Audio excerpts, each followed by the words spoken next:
یہ سم الفار قائم النار ہے، یہ آگے کام کرتا ہے، یہ گواس ہے، یہ گواس ہوتا ہے۔ لیکن میری ایک بات یاد رکھنی ہے، وہ یہ بات کہ یہ اس کو بنا کر آپ نے اسی طرح سے استعمال نہیں کرنا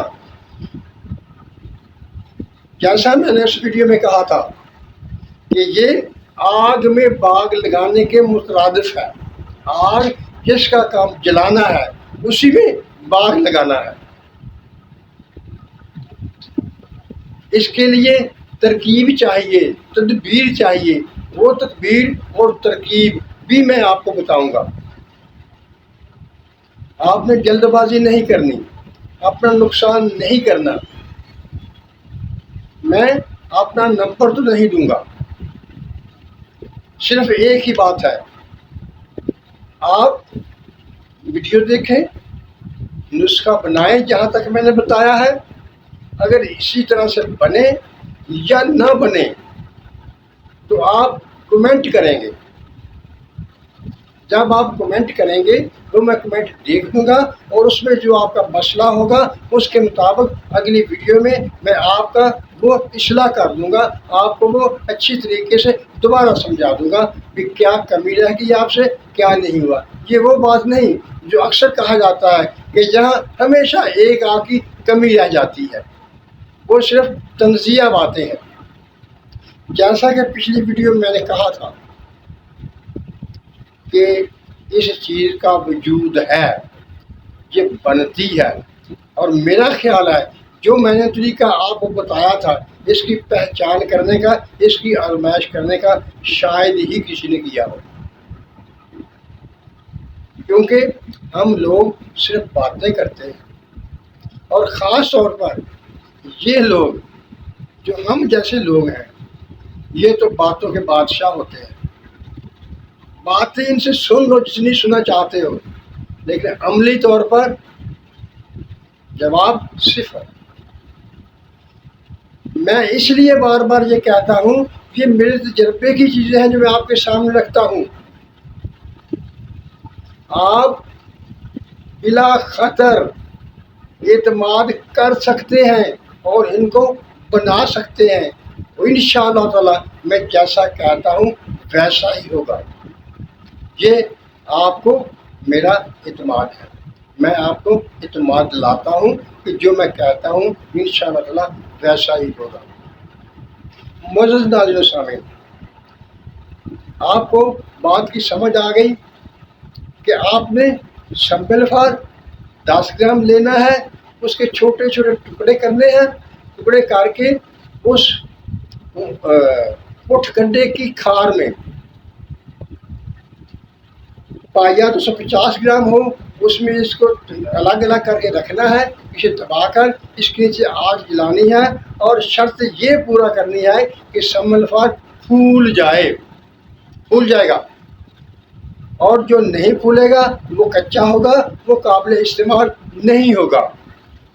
آپ نے اس میں سے پھولا حصہ الگ کر لینا ہے، اور جو نہیں پھولا ہوا تھا اس کو دوبارہ اس میں لا کر آگ دیں گے اور اس کو بھی پھلا لیں گے۔ جب یہ آپ پھلا لیں گے تو یہ آپ کا سم الفار قائم النار آپ کے پاس تیار ہو جائے گا۔ میرا وعدہ پورا ہوا، اور انشاءاللہ تعالی اگر آپ بنائیں گے تو اسی طرح سے نکلے گا۔ معزز ناظرین و سامعین، یہ زمانہ باتیں کرنے کا زمانہ ہے۔ میں اگرچہ مختصر بات کرتا ہوں، لیکن جو حقیقت ہوتی ہے وہی آپ کے سامنے رکھتا ہوں، اور اس پر ذمہ داری کا اظہار بھی کرتا ہوں۔ لہٰذا اگر آپ چاہیں تو اس کا تجربہ کر سکتے ہیں، اور پھر اس کے بعد میں یہ کہوں گا کہ آپ میرے چینل کو سبسکرائب کر لیجئے۔ اس کے بعد پھر 1-2 ویڈیوز کے بعد میں اس کا اگلا حصہ انشاءاللہ تعالی آپ کے سامنے رکھوں گا۔ اگر آپ یہ تجربہ کر چکے ہوں گے اور جب میں دوسرا سے آپ کے سامنے رکھوں گا تو آپ کی منزل بہت قریب آ جائے گی۔ آگے آپ کی مرضی. بہتر یہی ہے کہ آپ میرے چینل تفہیم خدا کو سبسکرائب کر لیجئے تاکہ کہیں وہ حصہ آپ سے مس نہ ہو جائے اور پھر آپ کہیں کہ ہمیں وہ حصہ نہیں ملا. معزز ناظرین سامعین، اللہ تعالیٰ ہم سب کو سچ کہنے، سچ سننے اور سچ پر قائم رہنے کی توفیق عطا فرمائے. آمین. اللہ حافظ.